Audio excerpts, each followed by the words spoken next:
হাজিরানে মজলিস, মানুষ দুনিয়াতে যতদিন থাকে ততদিন সে নেক আমল করে, ভালো মন্দ যা কিছু দুনিয়াতে যত সময় পর্যন্ত দেহের মধ্যে প্রাণ রয়েছে তত সময় করতে পারে।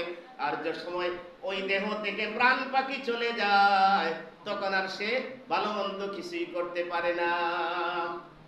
হাজিরানে মজলিস, আমার নবীজি বলতেছেন, ইজা মাতাল ইনসানু ইনকাতা আনহু আমালুহু ইল্লা মিন সালাসাতিন, ইল্লা মিন সাদকাতিন জারিয়াতিন আও ইলমুন ইয়ানফাউ বিহি আও ওয়ালাদুন সালিহুন ইয়াদউ লাহ। মানুষ যখন মারা যায় তখন তার যাবতীয় নেক আমল বন্ধ হয়ে যায়, সে আর কোনো নেক আমল করতে পারে না। আল্লাহর নবী বলতেছেন, ইল্লা মিন সালাসাতিন, তিনটি কাজ ব্যতীত।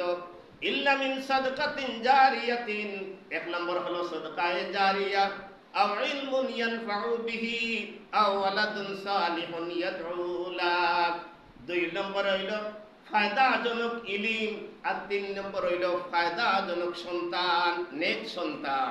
আপনি আমি যদি সাদকায়ে জারিয়া, যেমন মসজিদ মাদ্রাসা ওই সমস্ত দান খয়রাত করে যায়, একটা মসজিদ প্রতিষ্ঠিত করে যায়, একটা মাদ্রাসা প্রতিষ্ঠিত করে যায়, মানুষের পানি খাওয়ার জন্য একটা টিউবওয়েলের ব্যবস্থা করে দিয়ে যায়, মানুষ পানি খাওয়ার জন্য যদি একটা পুকুরের ব্যবস্থা করে দিয়ে যায়, মানুষ চলাচল করতে পারে না, মসজিদে আসতে পারে না, তাদের জন্য যদি একটা রাস্তা করে দিয়ে যায়, যতদিন পর্যন্ত ওই রাস্তা থাকবে, যতদিন পর্যন্ত ওই টিউবওয়েল থাকবে, যতদিন পর্যন্ত ওই মাদ্রাসা থাকবে, যতদিন পর্যন্ত ওই মসজিদ থাকবে, আপনার মারা যাওয়ার পরে আপনার আমলনামার মধ্যে একটি সওয়াব পৌঁছতে থাকবে। বলি না সুবহানাল্লাহ। এটা হইল সাদকায়ে জারিয়া, যেটা ছিল আমারটাকে। হাজিরানে মজলিস, এই সাদকায়ে জারিয়ার মধ্যে শ্রেষ্ঠতম সাদকায়ে জারিয়া হলো মসজিদ। শ্রেষ্ঠতম সাদকায়ে জারিয়া কি? মসজিদ। আমার নবীজি বলতেছেন, খুতবার মধ্যে উল্লেখ রয়েছে, قال النبي صلى الله عليه وسلم من بنى لله مسجدا بنى الله له بيتا في الجنة رواه الشيخين। ইমাম মুসলিম এবং ইমাম মালিক এই হাদিসখানা উল্লেখ করেছেন। তারা দুইজনে বর্ণনাকারী, হাদিসকে বলা হয় রাওয়াহু শাইখাইন। এই শাইখাইন বর্ণনা করেছেন। আমার নবী বলতেছেন, আল্লাহকে রাজি এবং খুশি করার জন্য যদি আল্লাহর কোনো বান্দা দুনিয়ার মধ্যে একটি মসজিদ প্রতিষ্ঠিত করে যায়, জান্নাতে তার জন্য আল্লাহ একটি মসজিদ, একটি ঘর তৈরি করবেন। বলি না সুবহানাল্লাহ। এখন বলবেন, আমার তো আর্থিক কোনো সম্পত্তি নাই, আমি তো একা করতে পারবো না, আমার দ্বারা কি কোনো ব্যবস্থা আছে? হ্যাঁ, আপনার সাধ্য মতো আপনি দান খয়রাত করিয়া মসজিদের মধ্যে দিয়ে যান। আমার নবী বলতেছেন, যখন হাসরের মাঠ শুরু হয়ে যাবে, তখন ইসরাফিল আলাইহিস সালাম সিংহার মধ্যে ফু দিবেন।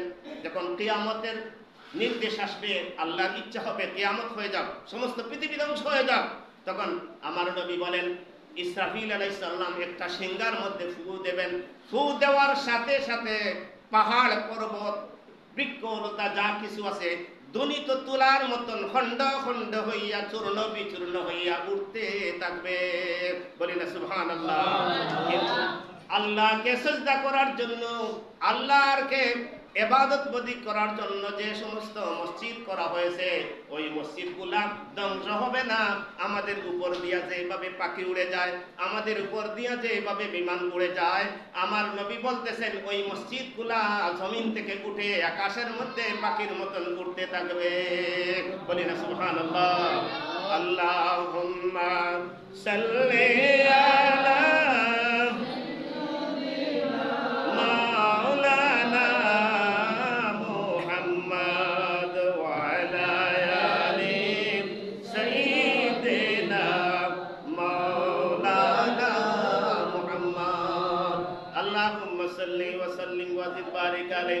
হাজিরানে মজলিস। তারপরে আবার 40 দিন পরে হোক, আর আল্লাহর নির্দেশে ইসরাফিল আলাইহিস সালাম সিংহায় ফু দেবেন। প্রত্যেক মানুষ কবর থেকে উঠে উঠে হাসরের মাঠের দিকে দৌড়াতে শুরু করবে। তারপরে কিতাবের মধ্যে লেখেন, এই প্রত্যেকটি মসজিদ পাখির মতন আকাশের দিকে উঠতে থাকবে। আর আওয়াজ দেওয়া হবে যাহারা দুনিয়াতে থাকা অবস্থায় মসজিদের সাথে সম্পর্ক ছিল, মসজিদ প্রতিষ্ঠিত করেছিলে, মসজিদেও আল্লাহর গোলামি করেছিলে, তোমরা মসজিদকে ধরো আর জান্নাতে চলে আসো। বলি না সুবহানাল্লাহ। তখন আমরা সবাই চেষ্টা করবো উপর দিকে ধরার, কিন্তু যারা বদকার তারার হাত উপরে উঠবে না। আর যাদের সম্পর্ক মসজিদের সাথে আছে, যারা আল্লাহকে রাজি করার খুশি করার জন্য মসজিদ দান খয়রাত রাখতেছেন, তাদের হাত মসজিদে লেগে যাবে আর তারা মসজিদে উঠে যাবে, তাদেরকে আল্লাহ বিনা হিসেবে জান্নাত দান করবে। বলে না সুবহানাল্লাহ। হাজিরান আল্লাহ রাব্বুল আলামিন বহু নেক কামের উসিলায় আল্লাহ বহু মানুষকে আল্লাহ নাজাত দান করবে। হাজিরানে মজলিস, আমার নবী অন্য হাদিস শরীফের মধ্যে বলতেছেন, শাররুল বাকায়ে আসওয়াকুহা ওয়া খায়রুল বাকায়ে মাসাজিদুহা। আল্লাহর নবী ফরমান, দুনিয়ার মধ্যে সবচেয়ে শ্রেষ্ঠতম স্থান হলো মসজিদ, আর সবচেয়ে খারাপ স্থান হইল বাজার। বাজারও যত বেজাইল্লা সব কিছু বাজারের মধ্যে, আর শান্তি হইল বেহেশতের মধ্যে। যেমন আল মুমিনু ফিল মসজিদে কাসামাকু ফিল মা ওয়াল মুনাফিকু ফিল মসজিদে কাতুয়ুরু ফিল কুফুস। আমার নবী বলতেছেন, মুমিনরা যখন মসজিদের মধ্যে প্রবেশ করে, মাছ যখন শুকনা থেকে পানিতে পড়লে যেমন শান্তি পায়, মুমিনরা ওইভাবে শান্তি পায়। আর মুনাফিক মসজিদে ঢুকলে ফাঁকি পিঞ্জিরার ভিতরে থাকা অবস্থায় যেভাবে ছটপটি করে, তারাও এইভাবে ছটপটি করে। যে মসজিদে ঢুকলে বুঝা যাইব কার মধ্যে ইমান আছে আর কার মধ্যে ইমানের কমজোরি আছে। যারা দেখবায় মসজিদে বইয়া শান্তি মনে আল্লাহ বিল্লাহ করে, বুঝা যাইব এরা মসজিদের প্রতি মহব্বত। আর যারা খালি ইমাম সাহেব খুতবা হয় না করে, কেরাত তো লম্বা করে, বুঝা যাইব এর মধ্যে বেমার আছে। আল্লাহ রাব্বুল আলামিন আপনি আমাদেরকে শান্তি মনে মসজিদে বসিয়া যেন নামাজ পড়ার তৌফিক দান করে। বলি না আমিন। আপনারা যে যতটুকু পারেন সাধ্য মতো এই মসজিদের মধ্যে দান খয়রাত করবেন।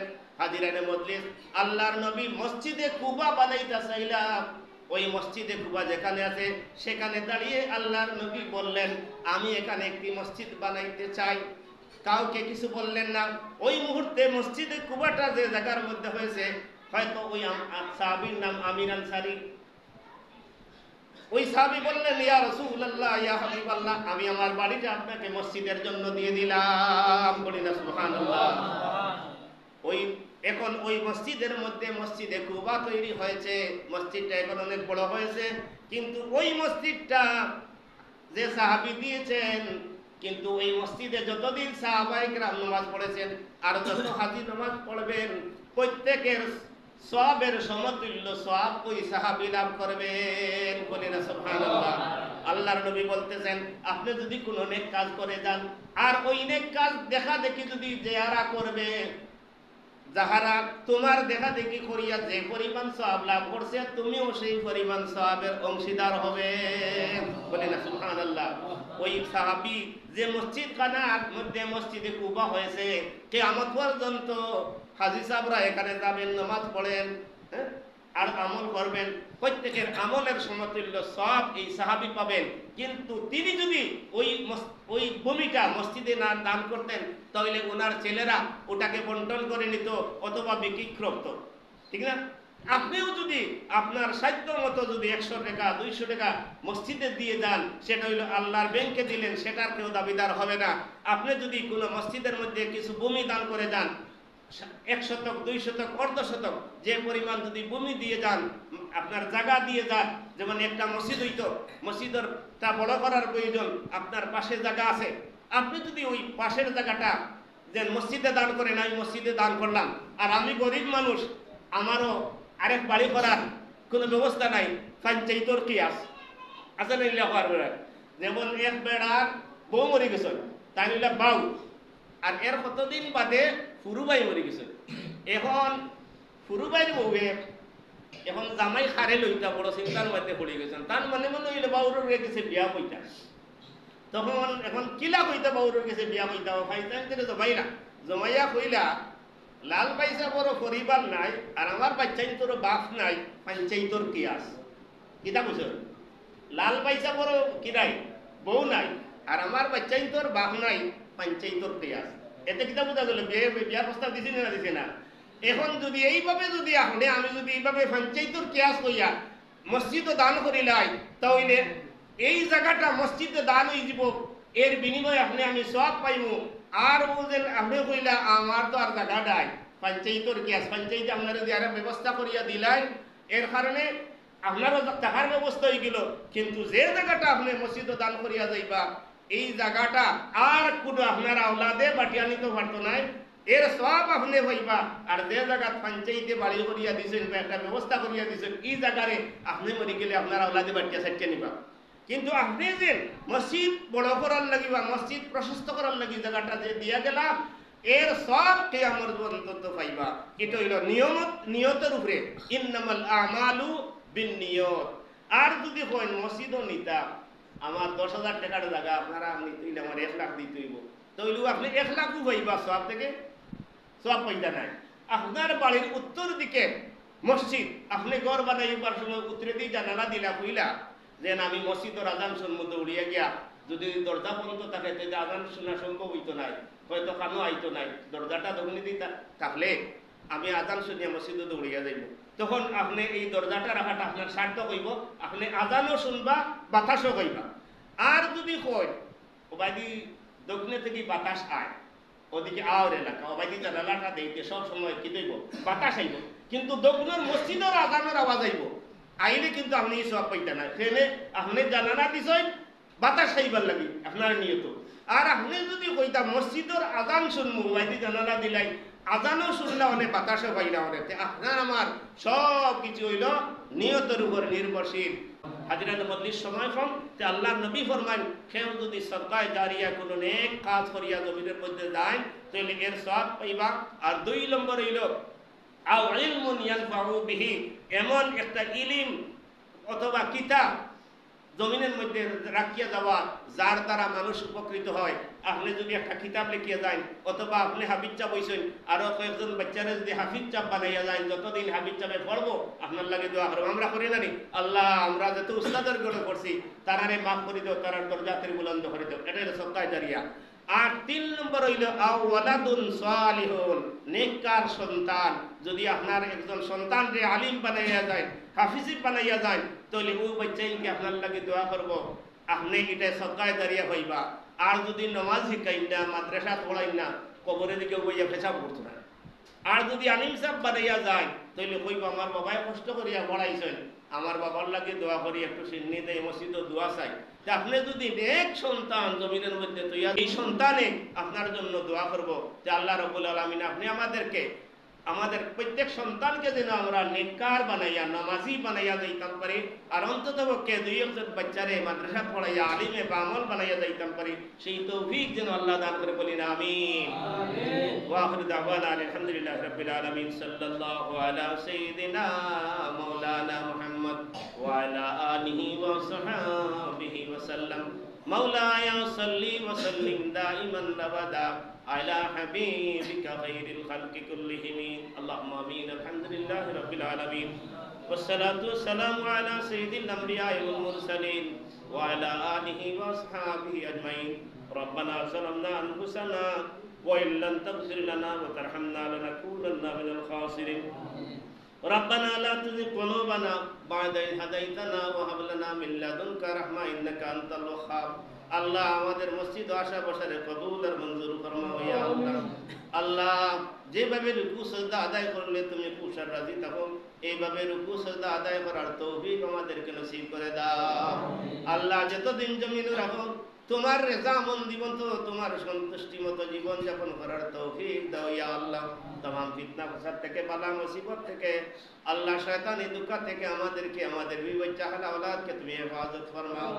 আল্লাহ আমাদের মা বোনদেরকে নামাজি মুত্তাকি পরহেজগার বানিয়ে দাও। আল্লাহ আমাদের ঘরকে নামাজ দ্বারা, আল্লাহ কুরআন তিলাওয়াত দ্বারা তুমি আল্লাহ পরিপূর্ণ করে দাও ইয়া আল্লাহ। तमाम ফিতনা ফাসাদ থেকে, আল্লাহ অনিসলামিক কার্যকলাপ থেকে আমাদেরকে, আমাদের কামকে তুমি হেফাজত ফরমাও। আল্লাহ আমাদের যারা মা বাপ কবর দেশে চলে গেছেন সবাইকে বারিকে রহমত ফরমাও। রব্বিরহামহুমা কামা রাব্বায়ানি সগীরা। আল্লাহ আমাদের মা বাপ দাদা দাদি নানা নানি আত্মীয় স্বজন যারা কবর দেশে সবাইকে তুমি মাফ করে দাও। আমরা যত উস্তাদের কাছে লেখাপড়া করেছি গো আল্লাহ, যাদের কাছে আল্লাহ দ্বীনি ইলম শিক্ষা করেছি, আল্লাহ সবাইকে তুমি মাফ করে দাও, সকলের দরজাতকে বুলন্দ করে দাও। মুর্শিদে বরহক আল্লামা ফুলতরে সাফুল্লাহ রহমাতুল্লাহ আলাইহির দরজাতকে বুলন্দ করে দাও। তোমার ওলির ফয়েজ তাওয়াজ্জু আমাদেরকে নসিব করে দাও।